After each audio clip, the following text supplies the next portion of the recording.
Hello students, तो आज हम लोग करने वाले हैं बोर्ड पेपर सॉल्यूशन जो फरवरी 2025 का हम लोग स्टार्ट किए थे, उसका सेक्शन डी करने वाले। ठीक है, तो सभी बच्चे ध्यान देंगे कि सेक्शन डी में कौन कौन से क्वेश्चन करने वाले। तो यहाँ पे सबसे पहले लिख देंगे बच्चे सेक्शन डी। क्या लिख देंगे?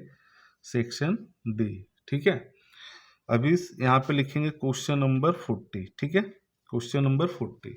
तो सभी बच्चे ध्यान देंगे यहाँ पे कि जो बोर्ड एग्जाम में जो सेक्शन डी आएगा उसमें लिखा रहेगा आंसर द फॉलोइंग एनी 8। आपको 8 क्वेश्चन करने हैं और कितने दिए रहेंगे बच्चे? 12 क्वेश्चन में से 8 ही करने हैं। ठीक है, और ईच क्वेश्चन कैरीज 3 मार्क्स, और एक क्वेश्चन के कितने मार्क्स होंगे? 3, यानी टोटल कितने मार्क्स आपको कलेक्ट करने? 24 है ना। तो हमें 12 में से कोई भी बच्चे 8 क्वेश्चन करने हैं। ठीक है, तो सबसे पहले हम क्वेश्चन नंबर क्या करेंगे? 40। तो क्वेश्चन नंबर 40 में बोला यहाँ पे, अगर ध्यान दो तो यहाँ लिखा है कि the chain base index number of sales of a certain type of scooter from the year 2020 to 2024 are as follows. Find fixed base index number. हमें क्या फाइंड करना है बच्चे? Fixed base index. Board exam में कई बार ऐसा होता है कि चेन वेस इंडेक्स दे देंगे, है ना। यहाँ पे क्या गिवन है? Chain base index number. ठीक है, कन्वर्ट किस में करना है? फिक्स्ड वेस इंडेक्स में। ठीक है, तो यहाँ पे देखो ईयर दिया हुआ है, इंडेक्स नंबर ऑफ सेल दिया है। अब इसको देखते बच्चे कि कन्वर्ट कैसे करेंगे। ठीक है, तो सबसे पहले हम लोग यहाँ पे फिक्स्ड वेस इंडेक्स कन्वर्ट करने का फार्मूला लिखेंगे। ठीक है, तो यहाँ पे लिखेंगे फिक्स्ड वेस इंडेक्स। तो फिक्स्ड बेस इंडेक्स निकालेंगे तो इसका फार्मूला होता है बच्चे। ठीक है, तो सभी बच्चे ध्यान देंगे कि फिक्स्ड बेस इंडेक्स निकालने के फार्मूले क्या होते हैं। तो बहुत सारे बच्चों ने पढ़ा भी होगा, तो अगर किसी बच्चे को अगर याद है तो आप बता सकते हैं। ठीक है, चलो बहुत सारे बच्चे को पता है तो मैं यहाँ पे लिख देता हूँ कि फिक्स्ड बेस इंडेक्स नंबर अगर कन्वर्ट करना है ना, तो उसके फार्मूले क्या होते हैं। तो सभी बच्चे ध्यान देंगे, यहाँ पे लिखेंगे करेंट ईयर। जो करेंट ईयर है बच्चे, उसका हम लिखेंगे चेन वेस इंडेक्स। क्या लिखेंगे? Chain base index. ठीक है, फिर इसको हम मल्टीप्लाई करेंगे। ठीक है, मल्टीप्लाई करेंगे फिक्स्ड वेस इंडेक्स। क्या लिखेंगे? Fixed base index of preceding year, है ना। प्रीसीडिंग का मतलब होता है बच्चे पिछले साल का। ठीक है, तो प्रीसीडिंग ईयर का, प्रीसीडिंग ईयर, और इनटू क्या कर देंगे हम लोग यहाँ पे? Divide by 100। डिवाइड बाई 100, तो ये फार्मूला है। तो जब भी फिक्स्ड वेस इंडेक्स कन्वर्ट करना हो तो करंट ईयर का हम चेन वेस इंडेक्स लिखेंगे और प्रीसीडिंग ईयर का फिक्स्ड वेस इंडेक्स लिखेंगे। ठीक है, तो अभी हम देखते हैं क्वेश्चन नंबर, जो हमारा क्वेश्चन है बच्चे। तो सबसे पहले यहाँ पे एक कॉलम बनाएंगे ईयर का। ठीक है, पहला कॉलम रहेगा ईयर का। ठीक है, उसके बाद इंडेक्स नंबर दिया है, index number of sale, index number of sales. ठीक है, और नेक्स्ट कॉलम बनाएंगे fixed base index, fixed base index, क्योंकि हमें क्या करना है? इसमें कन्वर्ट करना है। ठीक है, तो सर ईयर में दिया है 2020 दिया हुआ है, 2021 दिया है, 2022 है, 2023 है, 2024 है। ठीक है, चलो अभी देखते हैं कि 2020 में जो इंडेक्स है बच्चे वो 110 दिया है, 112 दिया है, 109 दिया है, और 108 दिया हुआ है, और 105 दिया है। ठीक है, तो देखो सबसे पहले हम क्या करेंगे कि जो फिक्स्ड बेस इंडेक्स नंबर है, जो बेस ईयर मतलब फर्स्ट ईयर का जो दिया है बच्चे, है ना, उसका 110 ही लिखेंगे। कितना लिखेंगे? 110। ये याद रखना है सभी बच्चे को। ठीक है, कि फर्स्ट ईयर का जब भी फिक्स्ड बेस इंडेक्स कन्वर्ट करना हो तो फर्स्ट ईयर का जो है वही लिखना है। ठीक है, अब जब सेकेंड ईयर का निकालेंगे तो बताओ current year chain base index, तो करेंट ईयर का चेन वेस इंडेक्स 112 हो गया। ठीक है, into fixed base index of preceding year. Preceding का मतलब होता है पिछले वर्ष का फिक्स्ड बेस, तो पिछले वर्ष का फिक्स्ड बेस कितना है? 110, तो 110 लिख देंगे, और उसको डिवाइड बाई क्या कर देंगे बच्चे? 100। ठीक है, तो जब 100 करेंगे तो ये आपका आंसर आ जाएगा 123.2। क्या आ जाएगा? 123.2। फिर नेक्स्ट ईयर जब निकालेंगे तो 109, 109 को मल्टीप्लाई किससे करना है बच्चे, इससे 123.2 डिवाइड बाई क्या कर देंगे 100। जब इसको गुना भाग करेंगे ना, मल्टीप्लाई और डिवाइड कर देंगे तो आपका आंसर आ जाएगा 134.29, ठीक है। फिर नेक्स्ट ईयर का जब निकालेंगे तो 108 को मल्टीप्लाई कर देंगे किससे 134.29 डिवाइड बाई 100। जब इसको सोल्व करेंगे बच्चे तो इसका आंसर आ जाएगा 145.03। नेक्स्ट लास्ट बनाएंगे 105 को, बताओ किससे मल्टीप्लाई करना है, प्रीसीडिंग ईयर का फिक्स्ड बेस इंडेक्स, मतलब पिछले साल का। तो 145.03 डिवाइड बाई क्या कर देंगे 100, ठीक है। तो बताओ इसका आंसर हो जाएगा 152.28। तो ये आपका हो गया क्वेश्चन नंबर 40, ठीक है। तो बहुत ही सिंपल है बच्चे, ठीक है। बस ये याद रखना है कि फर्स्ट ईयर में हमें क्या करना है, जो है वही लिखना है, ठीक है। 110 है तो 110 ही लिखना है, ठीक है। अगर यहाँ 100 होगा तो 100 लिख देंगे, लेकिन जब सेकेंड ईयर का फाइंड करेंगे तो वहाँ पे क्या करना है कि जो 112 इसको मल्टीप्लाई किससे करेंगे बच्चे 110 से, और डिवाइड बाई क्या करना है 100, तो आपको ये आंसर मिलेगा। फिर इस आंसर को नेक्स्ट 109 के साथ मल्टीप्लाई करना है डिवाइड बाई 100। तो इस तरीके से फिक्स्ड बेस इंडेक्स कैलकुलेट हो जाएगा, ठीक है। ओके, अभी नेक्स्ट क्वेश्चन है 41। 41 में बोला है कि द प्राइसेस ऑफ 3 आइटम्स, मतलब 3 आइटम की जो प्राइस है among 5 fuel item were increase by 50%, है ना, 90%, 110% in the year 2024 as compare to the base year. मतलब बेस ईयर के कंपेयर में कितना इंक्रीज हो गया 50, 90, 110। तो सभी बच्चों को पता है कि बेस ईयर का जो इंडेक्स होता है बच्चे, वो कितना होता है, बेस ईयर का इंडेक्स 100 होता है, ठीक है। तो 100 में हम क्या कर देंगे 50 प्लस कर देंगे, 90 प्लस कर देंगे, 110 प्लस कर देंगे, ठीक है। The price of other 2 item were decrease by 5% and 2% respectively. तो 5 जब डिक्रीज होगा बच्चे तो इसमें से क्या कर देंगे माइनस। तो 100 में से 5 को माइनस करेंगे और 100 में से 2 को माइनस करेंगे। If the ratio of importance of these 5 items is 5:4:3:2:1, find the index number of fuel price for the year 2024। तो हमें यहाँ पे फाइंड क्या करना है, index number of fuel price, ठीक है। चलो तो सभी बच्चे ध्यान देंगे। तो सबसे पहले हम यहाँ पे लिखेंगे क्वेश्चन नंबर 41। क्या लिखेंगे बच्चे, क्वेश्चन नंबर 41, ठीक है। तो सबसे पहले हम यहाँ पे लिख देते हैं टोटल कितने आइटम दिए हुए 5, है ना। तो यहाँ पे एक कॉलम बना देते हैं आइटम, ठीक है। और यहाँ पे लिख देते A, B, C, D और E।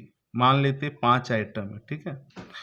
अब यहाँ पे लिखा है बच्चे की इंक्रीज। अब यहाँ पे इंडेक्स दिया हुआ है, क्या दिया है इंडेक्स। तो इंडेक्स का मतलब है कि अगर 100 प्लस इसमें हम परसेंटेज क्या कर देंगे इंक्रीज, क्या कर देंगे परसेंटेज इंक्रीज, या फिर 100 में से माइनस कर देंगे परसेंटेज डिक्रीज।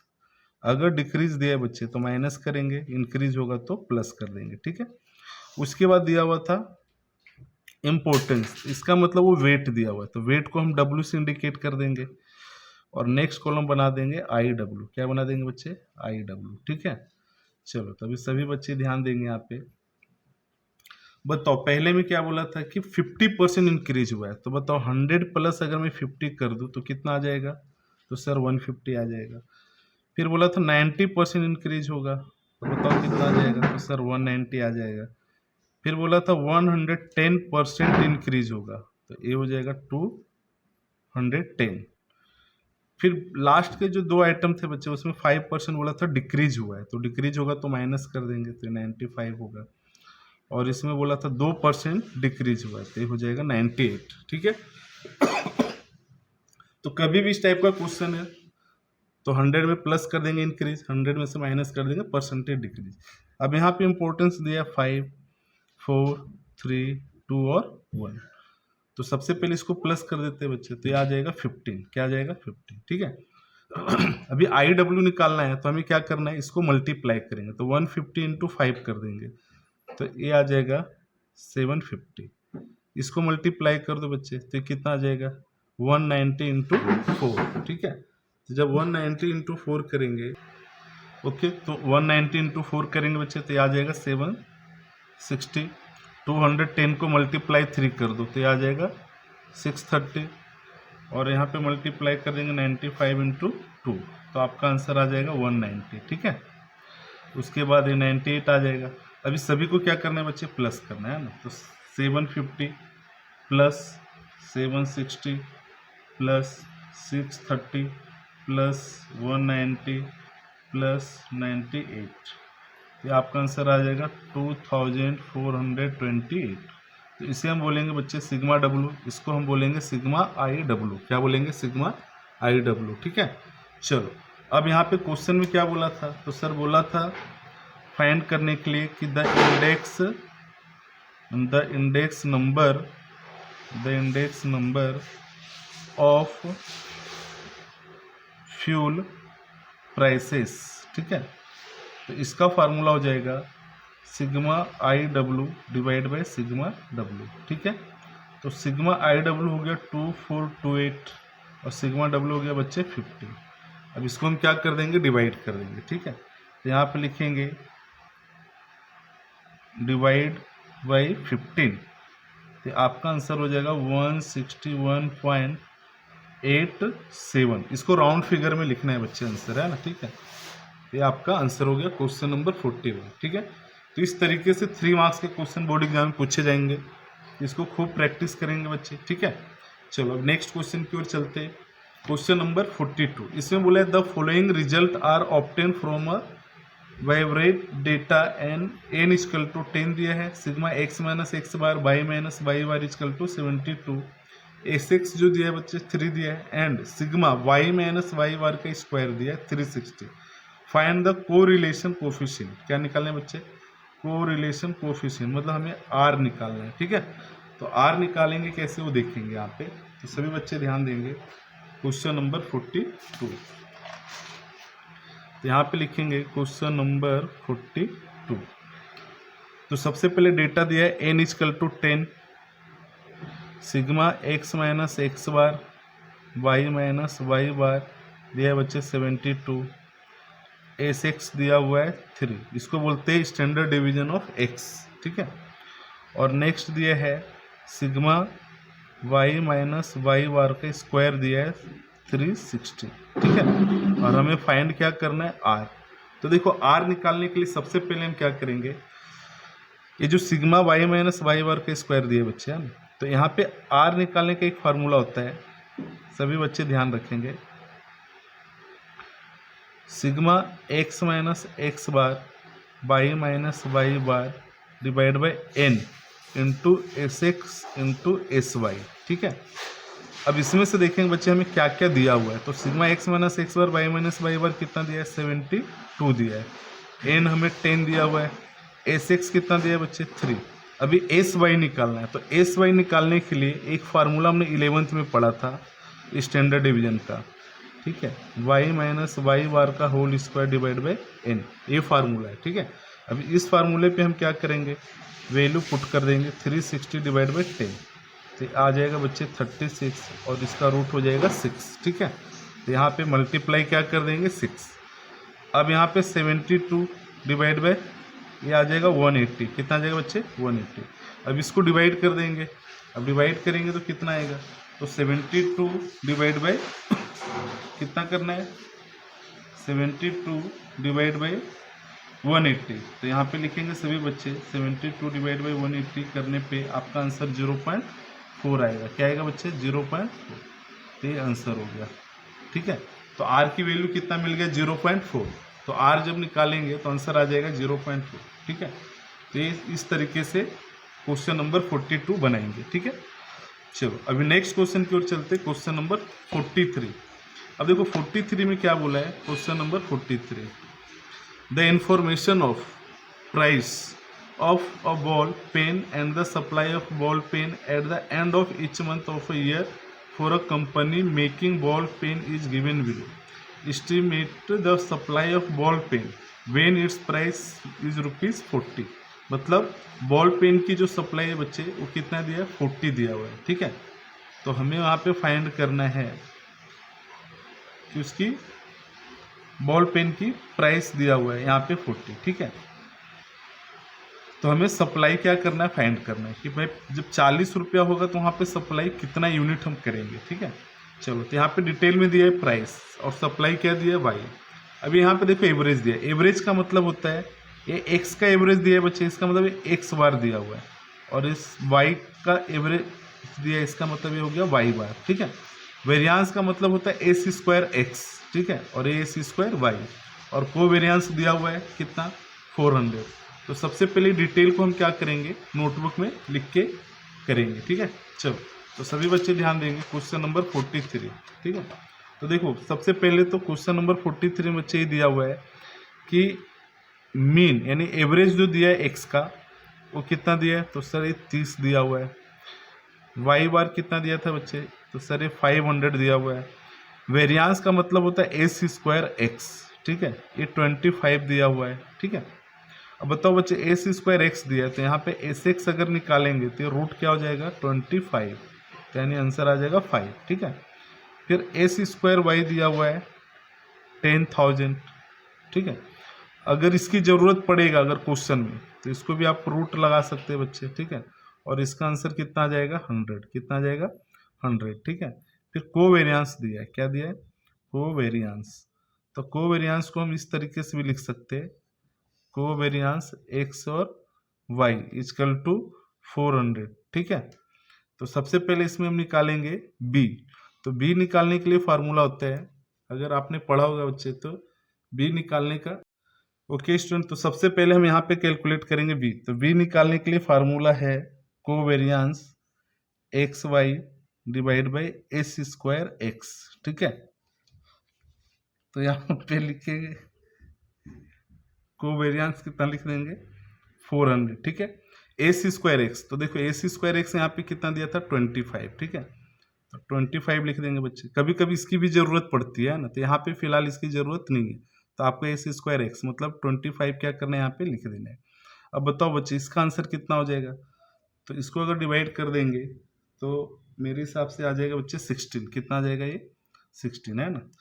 सभी बच्चों के पास कैलकुलेटर होगा तो आप वहाँ पे आराम से क्या करना है, इसको डिवाइड कर लेना है ना, 400 डिवाइड बाई 25, तो आपका आंसर 16 होगा। अब इसके बाद हम ए निकालेंगे है ना, तो ए निकालने के लिए फार्मूला होता था बच्चे वाई बार माइनस बी एक्स बार। ठीक है, वाई बार माइनस बी, तो वाई बार यहाँ पे दिया हुआ है 500, तो ये लिख देंगे 500 माइनस बी का वैल्यू दिया है 16 और एक्स बार कितना दिया हुआ है 30। ठीक है, अब बताओ 500 में से माइनस कर देंगे 480, तो ये आपका आंसर आ जाएगा बच्चे 20। कितना आ जाएगा 20। ठीक है, अब उसके बाद हम लिखेंगे यहाँ पे रिग्रेशन लाइन। क्या लिखेंगे बच्चे, regression line of y on x।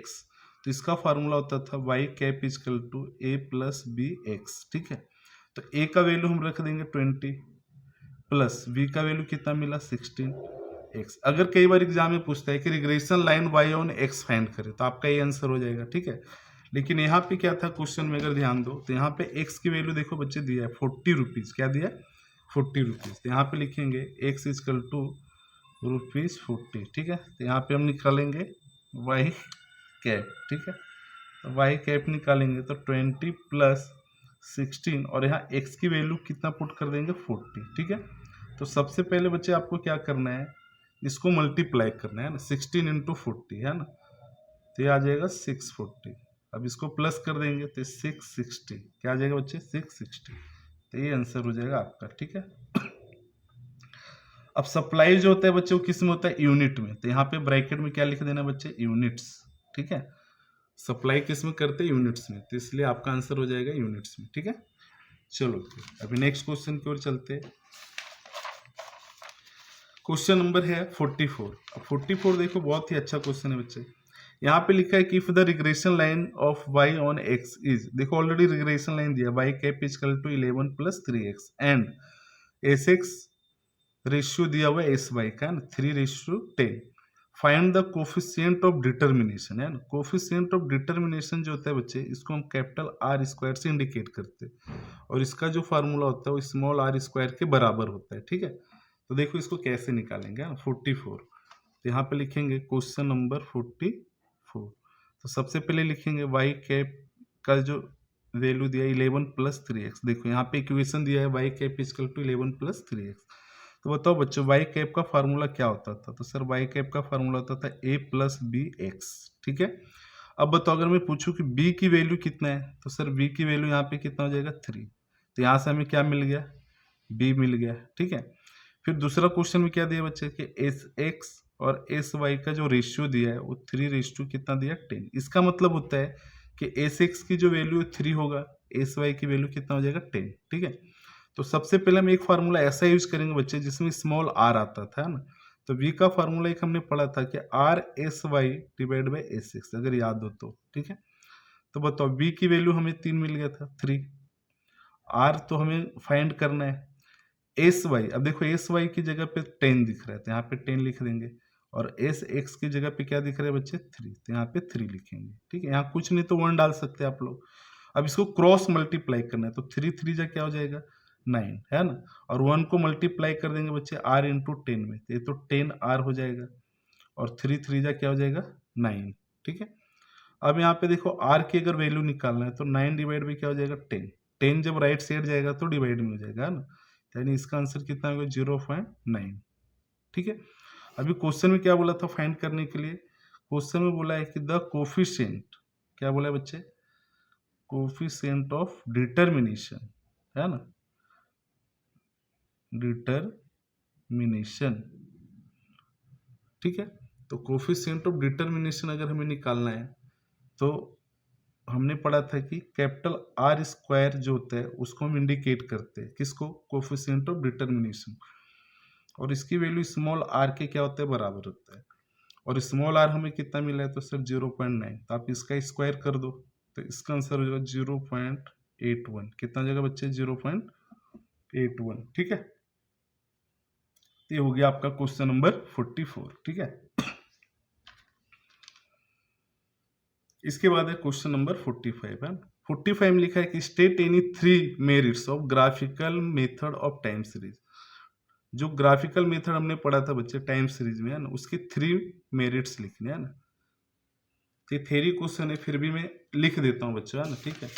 ताकि आप ध्यान में रखें कि उसके 3 मेरिट्स क्या क्या होते हैं। ठीक है। तो सभी बच्चे मेरे साथ साथ ध्यान देंगे कि ग्राफिकल मेथड के जो 3 मेरिट्स है वो क्या है। ठीक है। चलो तो सबसे पहले हम लिखेंगे फर्स्ट। तो यहाँ पे लिख देंगे बच्चे क्वेश्चन नंबर 45। तो 45 में लिखना है हमें 3 मेरिट्स, तो हम लिख देते हैं नंबर 1। ठीक है। सबसे पहले तो ऊपर हेडिंग लिख लेना बच्चे कि the merits of graphical method, graphical method are as follow. ठीक है। तो नंबर 1, तो 3 बोला है तो 3 हम लिख लेते हैं। सबसे पहले तो ये बच्चे ध्यान रखेंगे कि ये जो मेथड होता है ना बहुत ही इजी होता है ना। तो यहाँ लिखेंगे this method is easy to understand. ये जो मेथड होता है ग्राफ से अगर किसी को कोई भी चीज अगर हम समझाते हैं बच्चे तो आसानी से हम क्या कर सकते हैं उसको समझा सकते हैं ना। इसीलिए लिखा है कि this method is easy to understand and use. ठीक है। यूज करना भी आसान है और समझाना भी किसी को आसान होता है। ठीक है। नेक्स्ट आता है कि the trend can be found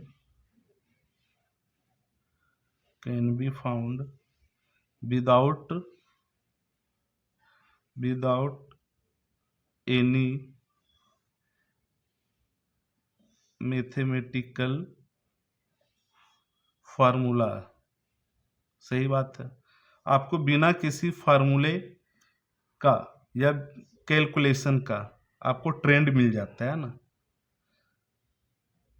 बिना मैथमेटिक, इसमें कोई फार्मूला लगता नहीं है ग्राफ बनाने में। ठीक है। ना कोई कैलकुलेशन की जरूरत होती है और आप इजीली क्या कर सकते हैं ट्रेंड फाइंड कर सकते हैं। ठीक है।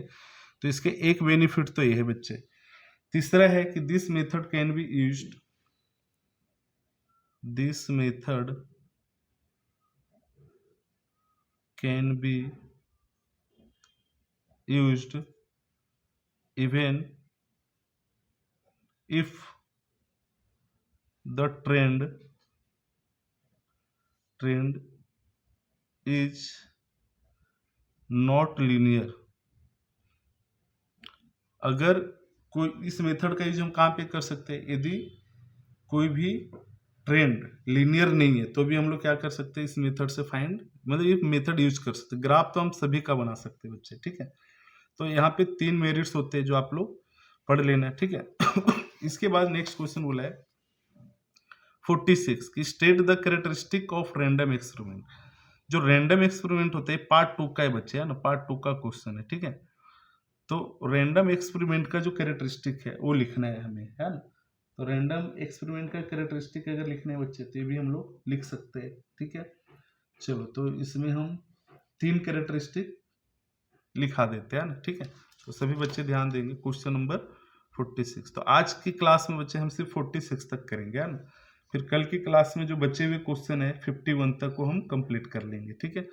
बस आपको अच्छे से क्या करना है, इसको पढ़ते रहना है, अपने दोस्तों को भी शेयर करें, उनको बताइए, समझिए। अगर कोई भी डाउट हो बच्चे, है ना, तो आप कमेंट में जरूर करें ताकि हमें पता चले कि बच्चे पढ़ रहे, कहाँ पे क्वेश्चन में उनको दिक्कत आ रही है, क्या है, जो भी है आपका। अगर कोई क्वेश्चन, कोई चैप्टर का अगर वीडियो बनाना है तो आप कमेंट में लिखिए ताकि मैं नेक्स्ट वीडियो अपलोड कर सकूं, ठीक है। चलो, ओके। तो सबसे पहले यहाँ पे लिख लेते हैं बच्चे रैंडम एक्सपेरिमेंट के कैरेक्टरिस्टिक, है ना। तो मैं यहाँ पे 3 कैरेक्टरिस्टिक लिखा देता हूँ, ठीक है। तो सभी बच्चे ध्यान देंगे यहाँ पे। The following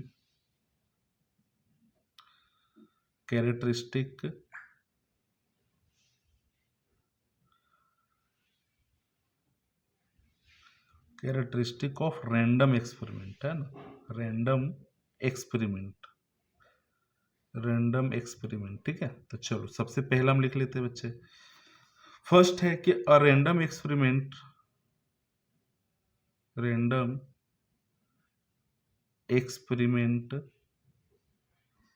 can be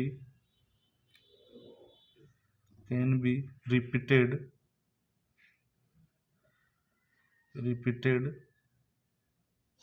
under the similar condition,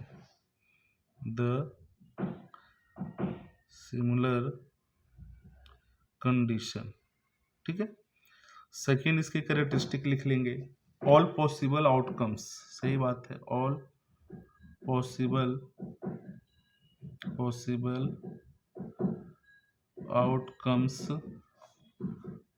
of the random experiment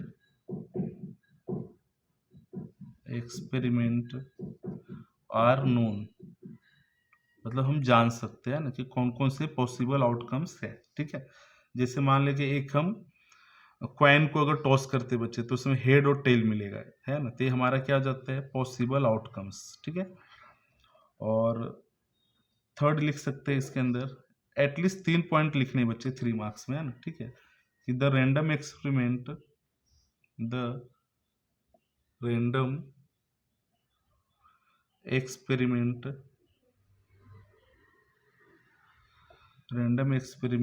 result into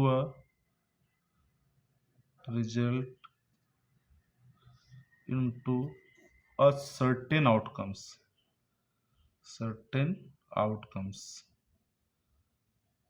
तो ये आपका हो गया क्वेश्चन नंबर, हमने 46 तक कंप्लीट कर लिया बच्चे, ठीक है। नेक्स्ट क्लास में जो रहेगा 47 से लेके 51 तक का जो भी क्वेश्चन है वो कंप्लीट करेंगे, ठीक है। तब तक सभी बच्चे इसको देखते रहिए और चैनल को लाइक करें, सब्सक्राइब करें, ठीक है बच्चे। अपने दोस्तों को बताइए। मिलते हैं नेक्स्ट वीडियो में, okay. Thank you so much.